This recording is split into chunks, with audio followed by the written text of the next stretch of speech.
que agrada a Deus em minha pequena alma é que eu ame minha pequenez e minha pobreza.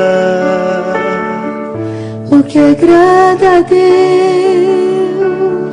em minha pequena alma é que eu ame minha pequenez e minha pobreza. É a esperança cega que tenho em sua misericórdia. É a esperança cega que tenho em sua misericórdia. O que agrada a Deus em minha pequena alma é que eu ame minha pequenez e minha pobreza. O que agrada a Deus em minha pequena alma é que eu ame minha pequenez e minha pobreza. É a esperança cega que tenho em sua misericórdia. É a esperança cega que tenho em sua misericórdia. Muito boa noite, estamos começando mais um programa de Direção Espiritual. Hoje com essa agradável companhia aqui, Ziza Fernandes. Boa noite. Boa noite, Padre Fábio. Boa noite a você que está em casa. Olha o privilégio que eu tenho hoje. Eu é que tenho. Dando continuidade, estamos fazendo o programa mais uma vez aqui, casa desses amigos que nos recebem aqui em Campos do Jordão. Agradecemos pela oportunidade de estar num lugar tão bonito e ao mesmo tempo tão acolhedor, né? Muito, muito. Não só bonito, como acolhedor também. Como é a palavra de Deus para nós, bela e nos acolhe também. É tão interessante, minha gente, a gente perceber o acolhimento das ideias de Jesus ao coração da gente, como se tivesse o poder de nos abraçar, como se tivesse o poder de entrar no nosso coração e nos dar um alento, um significado. É assim que a gente precisa compreender a palavra, como aquela que acolhe a nossa humanidade e nos empresta recursos para a gente ser melhor. Sempre que Jesus está diante dos seus amigos, e todos aqueles que estavam para ouvi-lo ele considerava amigos, era justamente para ajudá-los a viver. Então a palavra de Deus é, antes de tudo, uma oportunidade que a gente tem de ouvir um amigo. Da mesma maneira como eu e Ziza somos amigos, e a gente se diz palavras, né, para poder tornar a vida do outro um pouco melhor. É quando a gente se chama atenção, a gente se elogia, a gente faz todo um... Se sustenta, né? Sustenta. Essa palavra vem sempre para nos dar um aconchego e ao mesmo tempo é como se pudesse depositar dentro de nós um pequeno conflito que vai abrindo a nossa mente para a gente compreender cada vez mais como é que nós podemos viver a nossa vida. E motivado por essa música tão bonita que a Ziza canta tão lindamente, que hoje eu tive a inspiração de pegar juntamente com ela, a gente falava isso aqui antes. O Senhor nos dizendo, nos falando de maneira tão direta ao coração, nos convidando a viver a simplicidade. O Senhor nos fala, Ele nos diz, Ele nos convida a entrar no difícil contexto da simplicidade. É interessante que ele faz uma sequência. Se você pega aqui nas bem-aventuranças, Jesus já começa a chamar a atenção para a necessidade de buscar uma série de situações práticas. Dentro da bem-aventurança ele coloca um discurso absolutamente difícil de compreender, porque ele num primeiro momento parece contraditório. Como é que alguém pode ser feliz sendo pobre, né, Ziza? Como é que alguém pode não ser feliz sendo pobre? Jesus fazia um jogo de palavras que também entrava dentro de conceitos que ele quebrava. Sim. As pessoas pensavam, é verdade, às vezes a gente pensa assim mesmo, só é possível a gente ser feliz se a gente tiver muito. Ele diz que não. Se eu tiver bem-aventurado, tudo que eu quiser, eu vou estar pronto para ser feliz. Não, bem-aventurado é aquele que consegue administrar o não ter. Em paz, né? Em paz. Você ficar reclamando, chorando. Claro, não é nenhum problema a gente trabalhar para a gente conquistar, para a gente ter. Eu sempre digo isso.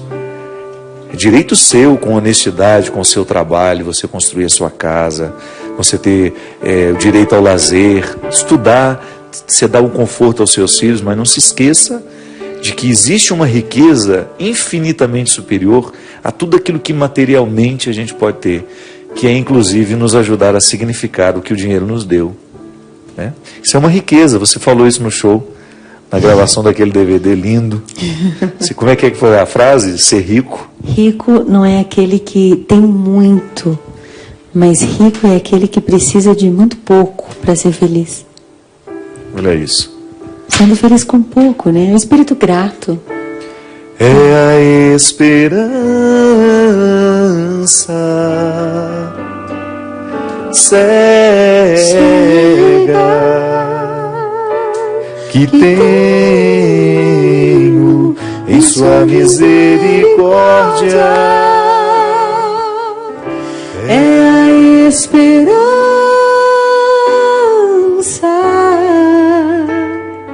cega que tenho em sua misericórdia. Você sabe, Ziza, que andando pelo Brasil, na oportunidade de conhecer tanta gente, quando uma pessoa faz a experiência da misericórdia e da fé, ela assume uma riqueza que nada nessa vida pode dar.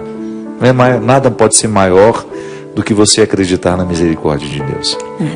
Nada. Você passar por aquela experiência de viver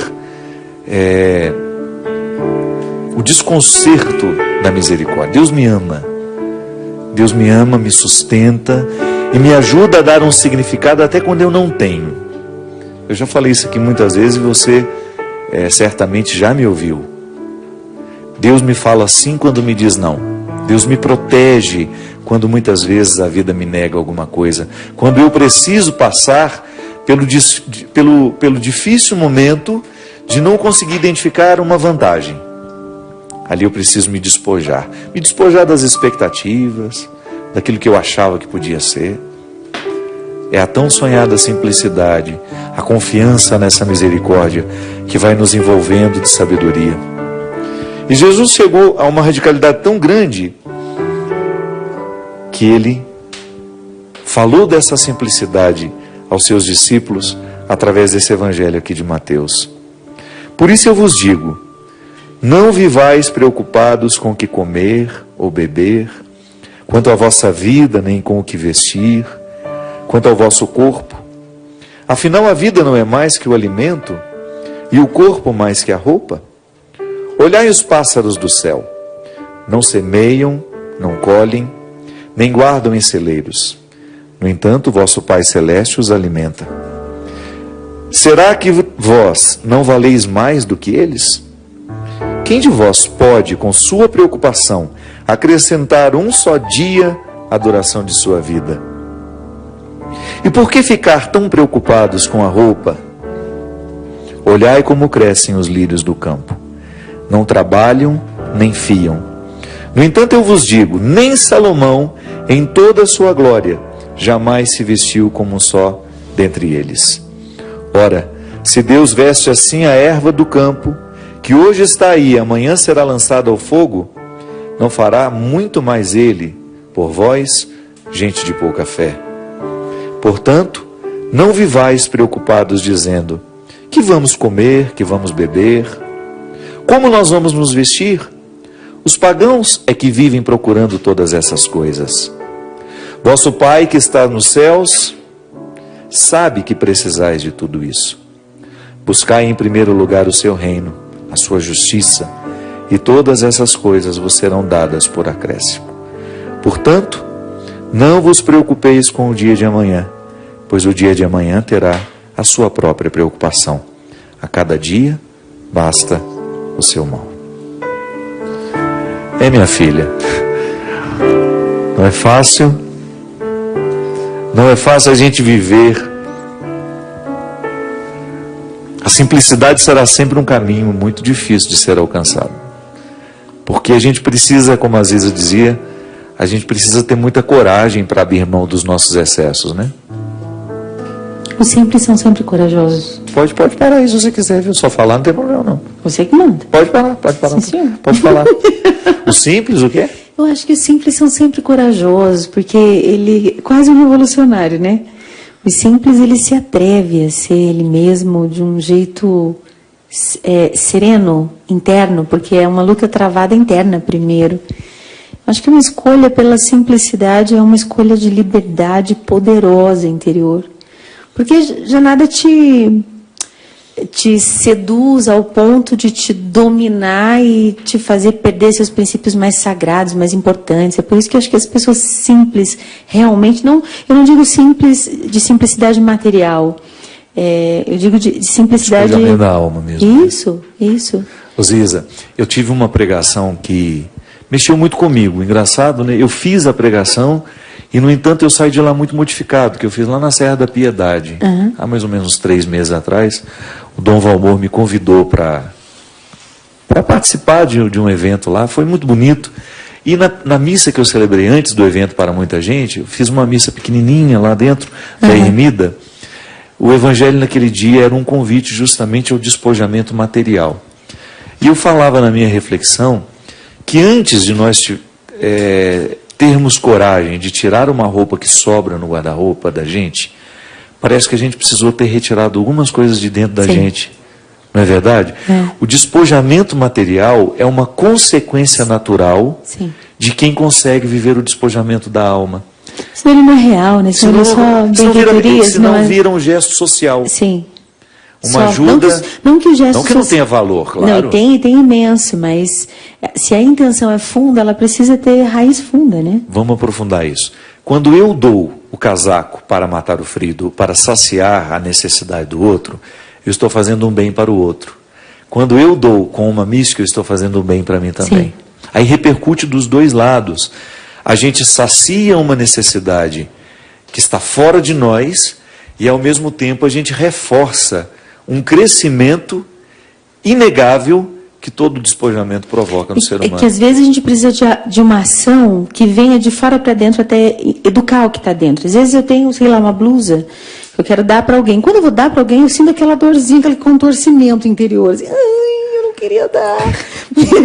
É porque você ainda acha que um dia pode usar, né? Aquelas mentiras que a gente conta. É aquela pergunta, o que significa eu ter isso? Que raiz tem isso? Que valor tem isso? O que é isso? Quem eu seria sem isso? Quem eu me torno sem isso? E é uma pergunta libertadora, né? E é tão bom. Eu acho que a simplicidade é construída de desapegos, assim.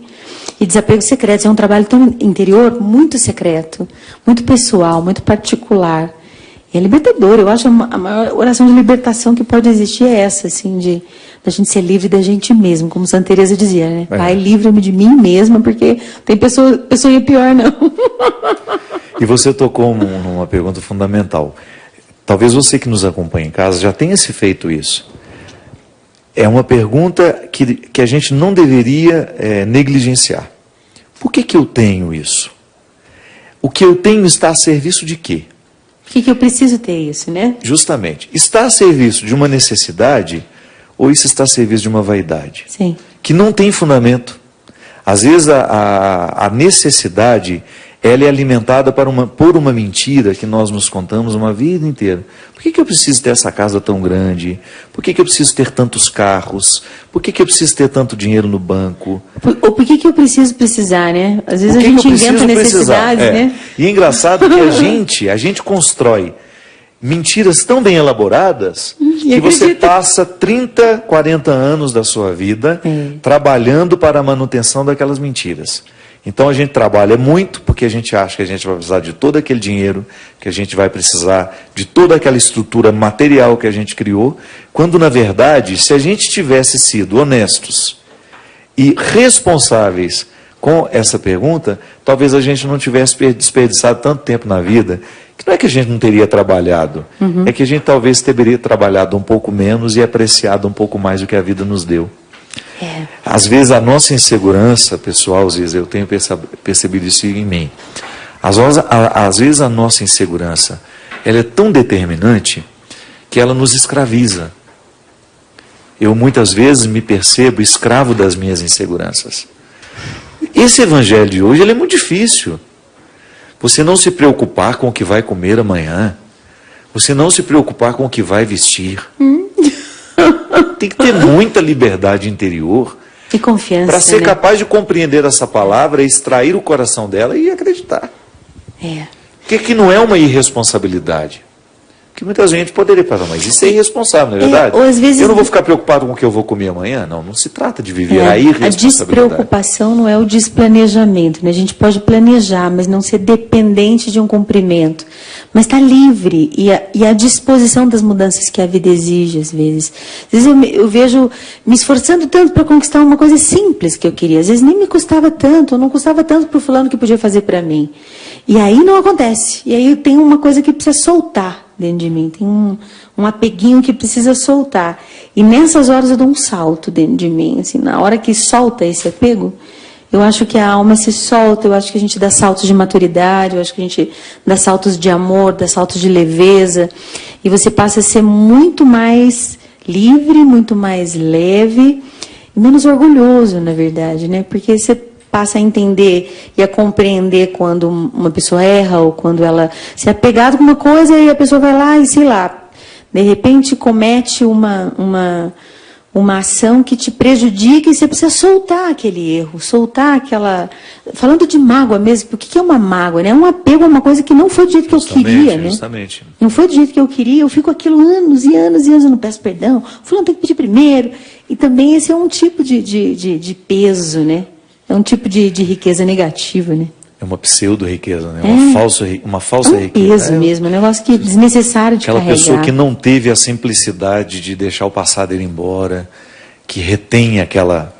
Reter mágoas. É um convite, né? Que a gente precisa se fazer também. Deus nos convida, mas a gente também precisa se fazer. Vamos lá, vamos viver sem isso? Como é que é viver sem isso? Vamos exercitar a imaginação e lá na frente, como seria se eu soltasse isso agora? Que jeito que eu ia continuar vivendo, né? Você assistiu a Missão? Aquele gravado na Argentina? Isso. Sim, há bastante tempo. Tem uma cena que eu gosto muito, que aquele rapaz que comete um crime, que se impõe um fardo. E o fardo dele é físico, né? Ele se coloca uma penitência de carregar uma coisa enorme nas costas, que ele vai arrastando aquilo ao longo da vida. E numa maneira de expurgar o pecado, ele então colocou-se esse sacrifício. E aquilo foi muito tempo na vida dele, até o momento em que ele está subindo uma cachoeira, naquele momento de muita dificuldade, e que ele é colocado diante de um limite. Ou ele joga aquele fardo fora, ou ele não consegue chegar até o fim. Senão ele iria cair. Ele estava sem forças para o próprio corpo. Muito mais ainda para um corpo era uma espécie de uma mochila enorme, que ele carregava um monte de tralha pesada, que era uma maneira que ele tinha publicamente de demonstrar que era um pecador. E é muito bonita a cena, porque alguém olha para ele e fala, meu amigo, ou você joga isso fora, ou você não chega até o fim. Meu Deus. E a cena é lindíssima, porque ele vai tendo coragem de soltar o fardo das costas, e aí ele olha para baixo, aquilo caindo, aí ele se agarra na pedra e chora como se fosse um menino mesmo que tivesse conseguido viver uma libertação. ou melhor, como tivesse recebido uma consciência nova, enfim. É o que acontece com a gente toda vez que nós temos coragem de julgar fora os excessos que nos impedem chegar ao alto da montanha. Às vezes eu fico vendo, Ziza, que na vida espiritual muitas pessoas não crescem por causa justamente da coragem de sondar as questões humanas que pesam. Porque às vezes nós queremos tratar as questões espirituais sem tocar as questões humanas. Ah, não tem jeito. Eu quero ficar mais santo sem deixar de ser ciumento. Não tem jeito. Não é verdade? Uhum. Eu quero ficar mais próximo de Deus, eu quero ter uma alma mais pura, mas eu não quero abrir mão das mágoas, das picuinhas que eu cultivo no meu dia a dia, com meu irmão tal, com minha esposa, com meu esposo. A gente vai criando uma teia extremamente desfavorável à vida espiritual, depois a gente quer ser espiritualizado. A vida espiritual é feita nesse fio que vai tecendo uma tela imensa de humanidade, né? Eu não consigo ver separado, assim, eu já não consigo mais. E eu acho que é tão entranhado a minha experiência com Deus, desse desafio constante humano. Porque às vezes a gente reza esperando um repouso humano para que a gente viva uma altura espiritual das coisas, né? Um repouso dos meus conflitos humanos para que Deus me visite. E não existe esse repouso. A alma humana, ela é feita de tensão eternamente. Sempre vai ser uma luta interior. E nessa luta, o repouso acontece, no meu modo de ver, só no exercício forte da humildade mesmo, da simplicidade. É quando você se rende, na verdade, né? Se rende. Você sabe que eu tive um contato muito forte com o conceito de humildade com o Léo. Uhum. Eu me lembro que ele fazia grandes retiros, ele ficou muito conhecido naquela época lá em Brusque, onde a gente morava. E nós estávamos num retiro daquele, lá na Casa Deon, e uma senhora veio parabenizá-lo perto de mim. Eu lembro que nós estávamos nós dois caminhando lá de fora, aí de repente ela foi, elogiou, e todo mundo fica bem constrangido quando você fica sendo elogiado Sim, demais, né? É desconfortável. Eu dou um jeitinho de parar logo o elogio e abraço a pessoa. Obrigado pelo carinho. Tá isso, bom, aquilo. né? Tá ótimo. Só a pessoa vai exagerando e você vai ficando constrangido. E aí o Léo, ele parou, deixou ela falar, ele falou assim: minha filha, você está vendo aquelas flores bonitas ali? Sim. Sabe por que aquilo ali está bonito daquele jeito? Sim. Porque existe esterco ali. Sabe o que é esterco? É merda, com perdão da palavra. Pronto, eu sou isso. Aqui no crescimento desses jovens, eu sou o esterco. Então, quem faz a obra acontecer é Deus no coração deles. Sim. Então, o conceito de humildade vem de humus. É a parte fértil da terra. E é aquilo que a gente não vê. O que está crescendo sobre a terra é o resultado do humus, da fertilidade do humus. Olha como isso é interessante. Quando eu abro o meu coração para a possibilidade de ser humus, eu estou aceitando a condição de bastidor. Se por acaso há uma projeção de tudo aquilo que eu faço, mas o primeiro passo da realização humana é na dimensão dos seus bastidores. Você é pública, você tem um trabalho. Você não é praça, mas você é pública. Você tem uma vida, você é uma pessoa conhecida e você sabe muito bem o que eu estou falando. Sim. Se a gente não tem uma coerência na nossa vida pessoal, naquela vida que as pessoas que cuidam de nós enxergam, a gente não se sente confortável em cima do palco. Não. Falando o que a gente fala, cantando o que a gente canta, porque há ali uma consciente, uma desconexão entre a palavra que a gente... né? Deus me livre. Deus me livre. O humus é essa realidade que nos planta em nossa casa. É igual você, não adianta nada você ser a pessoa mais simpática no seu ambiente de trabalho, a mais querida, se você é um chá de poejo dentro da sua casa. Já tomou chá de poejo, Ziza? Não, graças a Deus. É o pior chá que existe na vida. É o pior chá que existe na face da terra, é o chá de poejo. Há pessoas que têm essa facilidade de serem simpaticíssimas, queridas, onde vão, com as pessoas, né, que encontram. Depois chega em casa e é aquele chá de poejo. Porque não compreenderam que o primeiro lugar da realização humana é o humus. É o lugar onde a gente vive essa humildade de ser apenas mais um no meio do grupo. E a gente sobreviver sendo mais um. E ter a capacidade de não ser o centro, né? Sair do centro.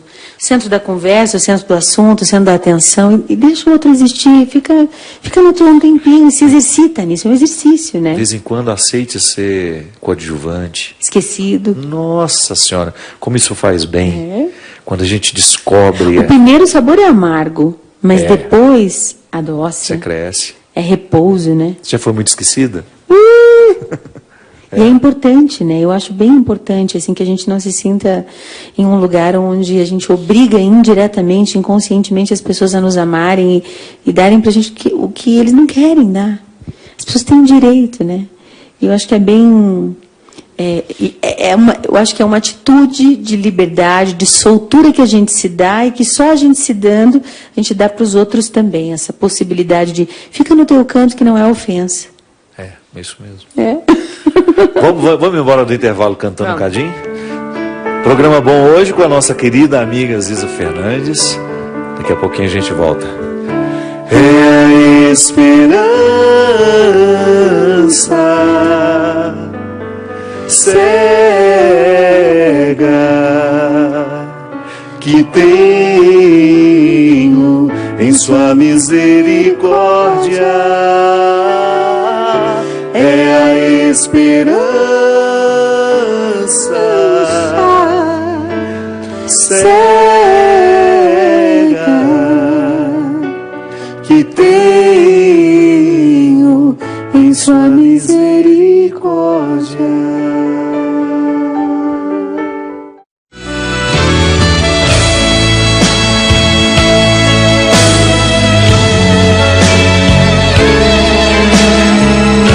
Estamos de volta com o programa Direção Espiritual. Muito obrigado a você que nos acompanha, que nos escreve.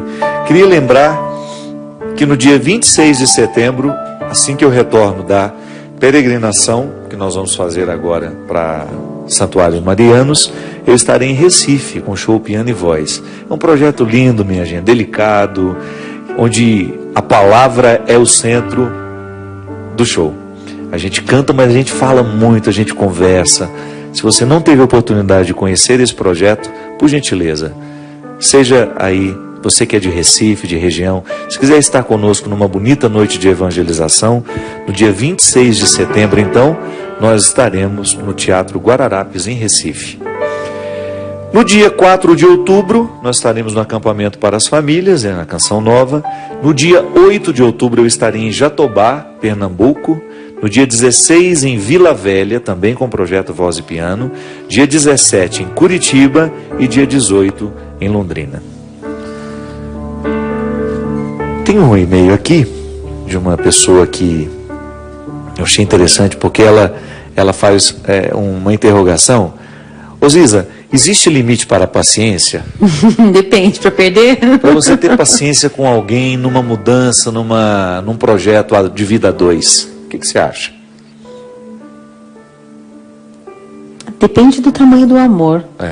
Eu acho que a paciência é movida a amor. Depende até onde você consegue amar, até onde você vai amando. Porque eu acho que pelo menos a régua da minha paciência é o tanto que eu amo e que peso tem aquela pessoa na minha vida. Algumas pessoas, com elas eu me silencio e digo, com essa pessoa eu não vou... porque sempre com ignorância a gente perde a briga, né? A ignorância sempre ganha. Então, mas olha que interessante a questão. Ela fala, padre, eu gosto de uma pessoa, ela não quer ser identificada, e que essa pessoa tem um passado muito destruído em relação a namoros. Então ela sabe que já faz parte da estrutura dessa pessoa a dificuldade de amar. Porque se ela tem um histórico difícil, porque alguma coisa ela já identificou, então que não está muito bem. Por outro lado, eu a amo. E gostaria muito de insistir neste namoro. Penso que talvez ele nunca tenha sido amado da maneira certa. Mas ao mesmo tempo eu fico pensando, é errado eu me acostumar aos defeitos dele, sabendo que ele erra comigo muitas vezes, e continuar a persistir nessa ajuda e querê-lo ao meu lado? Ajudar alguém tem que ter, na minha opinião, é claro, tem que ter sempre a soma da pessoa querer ser ajudada. E uma paciência sem limite e sem, eu acho que é uma conexão real e equilibrada de amor é doentia. E às vezes pode estar a serviço, pode ser que a sua insistência esteja a serviço também dos seus problemas. Isso. Não é?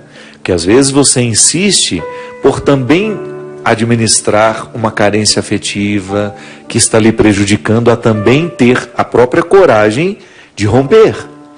Porque o amor, quando ele é verdadeiro, ele nos permite o rompimento.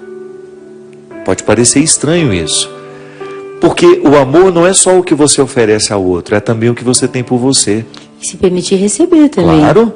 Porque às vezes a gente tem paciência, no fundo a gente mente pra gente mesmo, que a gente não está se orgulhando de ser paciente, mas no fundo a gente tem um ganho secundário, exatamente, um ganho secundário de se dizer a si mesmo, nossa, como eu sou bom, olha como eu sou paciente. Como eu sou boazinha. Olha até onde eu amo. E aí o tempo passa, e aí essa espera amarga, e um dia o outro vai levar de volta a cobrancinha, né? A conta chega. Conhece a música do Gilberto Gil, Cada Coisa em Seu Lugar? Não. Preciso refrear um pouco meu desejo de ajudar. Bondade pode ser o vício. Eita. Bondade pode ser um vício.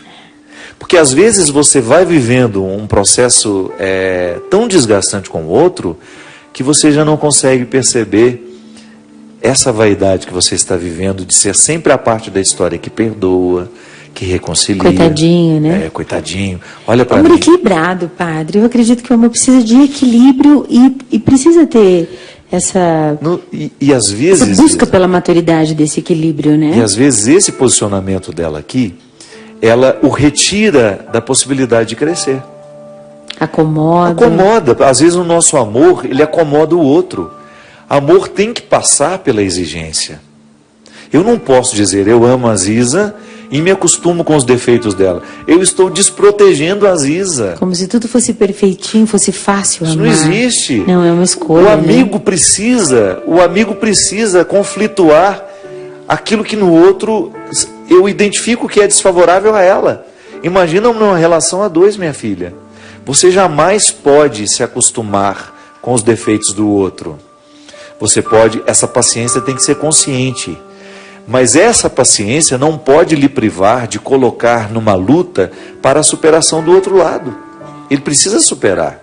Então, se por acaso você identifica que ele tem dificuldades afetivas pela própria história que viveu, de repente ele não foi amado como ele poderia ser, veja bem, você não pode ser a redentora dele. Você não pode carregar esse peso nas costas. Uma vez eu escutei uma coisa tão interessante, que a maior cura para um trauma de uma falta que eu tenha vivido na minha vida, a melhor possibilidade de cura que eu posso viver é oferecer a alguém aquilo que eu nunca recebi. Porque às vezes a gente se apoia nessa muleta de que eu não recebi, então eu não tenho para dar. E não, às vezes o processo pode ser o inverso, né? Assim, eu vou fazer um exercício, como o Santo Afonso dizia, assim, o exercício de viver como se eu já tivesse mesmo essa virtude, essa graça. E a cura acontece quando a gente dá o passo. Mas como que eu vou fazer se eu nunca recebi? Dá o passo, que Deus abençoe a generosidade, né? Eu acho que Deus ele é rico demais nessa possibilidade que Ele nos dá de ser criativos com os traumas que a gente tem não tem que ficar vivendo sobre desculpas, mas saber que nesses buracos da alma existem muitas possibilidades de transformação, né? E não uma espera de preenchimento. Isso a gente vive meio carentinho, assim, né? E não, eu posso sair de mim e mudar isso. E não ficar esperando emocionalmente que todos os meus anseios e minhas faltas sejam supridas para que eu possa amar alguém. É o inverso, né? É o inverso, assim. Eu acredito nesse evangelho do dar antes de receber. E mesmo porque quando eu tenho uma história difícil, eu tenho duas possibilidades.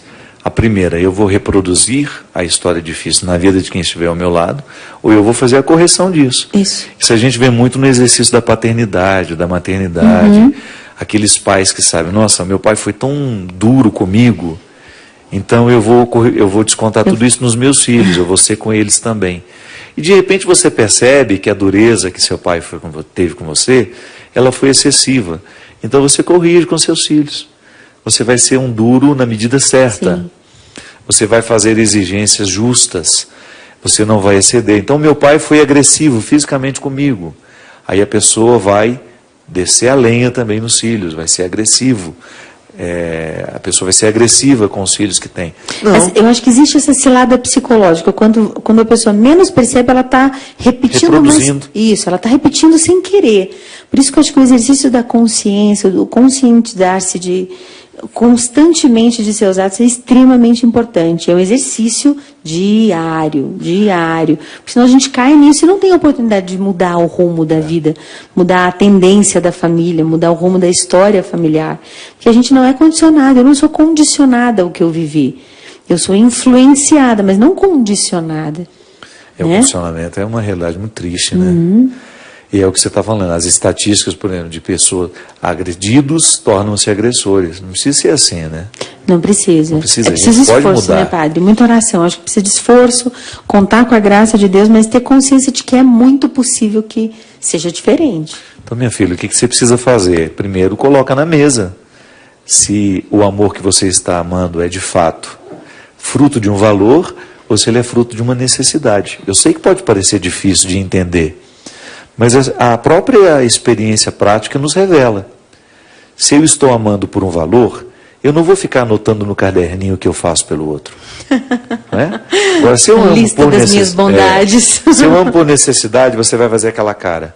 Tá bom, pode me deixar aqui, eu sei que você não tem disposição para isso. Você vai fazer aquele carentinho. Drama. Eu eterno carentinho, você falou tudo. Vontade de espirrar, gente. Parece que daqui a pouco eu vou espirrar. O carentinho, ele sempre tem a listinha de tudo que ele já fez. Nossa, você não sabe quanto sacrifício eu fiz para vir aqui hoje, participar do seu programa. E fica falando várias vezes. O carentinho, ele é exímio em contas, né? Ele faz a conta de tudo que ele fez muito rápido. Então, é assim, descobre, tenha coragem de reconhecer que você ama por necessidade. É um caso perdido? Não, tem cura. A verdade, né, padre? Jesus fala, a verdade nos liberta. A partir do momento que eu tomo consciência que a minha amizade com a Aziza está muito mais ligada às necessidades que eu tenho dela do que ao valor em si, eu posso corrigir isso. Eu vou procurar ser mais gratuito e, ao mesmo tempo, eu vou começar a identificar o que é excessivo no meu trato com a Aziza. Então, se o seu namorado está aí, se você o exime de toda e qualquer responsabilidade de fazer uma mudança, você não está sendo correta com ele nem com você. Acho que essa vida é curta demais e às vezes a gente perde muito tempo para a gente tomar consciência das coisas e depois não dá tempo de mudar mais. Já estamos cruzando o cabo da Boa Esperança, já estamos com os defeitos ainda mais acentuados, porque isso é uma verdade, né? Eles vão ficando treinados. Vão. Né? Se você não lida com honestidade com os defeitos da juventude, esqueça, eles na velhice estarão muito pior. Bem piores. É o que na psicologia a gente chama de cristalização, sabe? Sabe o que é cristalizar? O que é uma fruta cristalizada? É uma fruta que foi ressecada e coberta com uma proteção de açúcar. Aquela casca de açúcar, ela fica dura, ela cria uma estrutura difícil de ser quebrada. Uma maçã do amor, por exemplo, quantas pessoas já quebraram os dentes mordendo uma maçã do amor? É uma fruta cristalizada. Criou-se uma casca de proteção. Então nós muitas vezes fazemos isso com os nossos defeitos. A gente se acostuma com eles, não tem não faz o exercício diário de quebrar o poder deles sobre nós, daqui a pouco eles estão cristalizados na nossa personalidade. Acho que para mim é sempre uma frase extremamente importante de dizer, você tem razão. Quando alguém me diz alguma coisa, me exercitar, de ouvir aquela pessoa e pensar, essa pessoa está certa, eu preciso dizer para ela, você tem razão, eu preciso melhorar nisso. E isso me gera um movimento na alma modificador. Sempre modificador. E de reconhecer, nem tudo está em mim, tem muito que me pertence, que está nos outros, eu preciso ouvir. Preciso abrir, assim, abrir espaço e engolir o orgulhão e descristaliza, né? Derrete esse açúcar e dá razão para o outro, mesmo que às vezes a gente acha que não, fulano é menos do que eu, é inferior a mim, é menos culto, menos inteligente, não tem nada a me acrescentar. E às vezes são as pessoas que mais nos surpreendem, porque mais nos desarmam e com muita rapidez, né? Eu já identifiquei que o meu mecanismo, as pessoas que mais me seduzem, as pessoas que eu mais quero ter por perto, são as simples. O que é a simplicidade? Quando você identifica que o outro já conseguiu ao longo da vida quebrar as estruturas da proteção da hipocrisia. Então, quanto mais pura ela é, quanto mais original, mais é o meu desejo de ficar por perto. É porque nos liberta, né? Tem a chavinha que abre o cofre, assim, é como se destrancasse a gente. É fácil ser a gente mesmo perto de quem é a pessoa mesma, né? A minha mãe, assim, a minha mãe talvez seja a pessoa que ao longo da minha vida mais me ensinou o significado da simplicidade. Porque a minha mãe não tem medo de esconder a fragilidade dela. Ela não tem a necessidade de mostrar-se a boazinha, de mostrar-se a madame. Não! Ela é ela. Se ela entra aqui dentro, se eu dou ela esse microfone, ela vai contar tudo o que está acontecendo com ela. Ela vai em pouco tempo querer... E ela vai ficar íntima com muita facilidade. Ela não tem barreiras. Engraçado, às vezes eu encontro pessoas que têm tantas barreiras que elas nunca vão ser conhecidas. Nunca vão ser amadas. De tanta maquiagem que tem. De tantos excessos. De tantas são camadas, né? Fica longe. As pessoas são difíceis de amar. Porque por mais que você faça, parece que nunca alcança, né? Elas nunca são satisfeitas, porque tem camada demais para cair antes. Não são acessíveis. É muito triste. Acho que simples é mais fácil de amar. E são as pessoas mais amadas, porque precisam de muito pouco também. Porque sabem que quando recebem é muito, muito, muito. E é uma delícia amar. Pô, uma pessoa simples é muito bom. É muito bom ter perto. É muito corajoso mesmo ser simples. E ao mesmo tempo é muito rico ser simples. Porque você permite que o outro esteja ao seu lado, tenha prazer de estar ao seu lado primeiro, né? E ao mesmo tempo você proporciona ao outro um acesso. É engraçado, à medida que a gente faz a opção pela simplicidade, a gente vai tendo acesso a nós também. Não é só o outro que pode lhe acessar na simplicidade. É você também que começa a dispor-se de quem você é. Por isso não tenha medo dessa simplicidade, não. Busque cada vez mais esse caminho que te simplifica. Pessoas que te ajudam a viver essa simplicidade. Situações, realidades. É muito bom. A gente nunca perde quando a gente é simples. A gente nunca perde quando a gente faz a opção por ser esquecido. Nunca. A gente nunca perde. Nunca. A gente nunca perde. A gente só ganha. Só ganha. Obrigado, viu? Imagina, eu que agradeço. Te amo. Eu também. Te amo e você me simplifica. Obrigado por isso. Obrigado a você que nos acompanha. Que Deus abençoe você. Obrigado pelo seu carinho, pela sua audiência e derrame sobre a sua vida a bênção e a proteção. Ele que é Pai, Filho e Espírito Santo. Amém. Até a semana que vem, se Deus quiser. É a esperança cega que tenho em sua misericórdia. É a esperança cega que tenho em sua misericórdia, e o que agrada a Deus em minha pequena alma é que eu ame minha pequenez e minha pobreza. O que agrada a Deus em minha pequena alma é que eu ame minha pequenez e minha pobreza. É a esperança cega que eu tenho em sua misericórdia. É a esperança cega que tenho em sua misericórdia.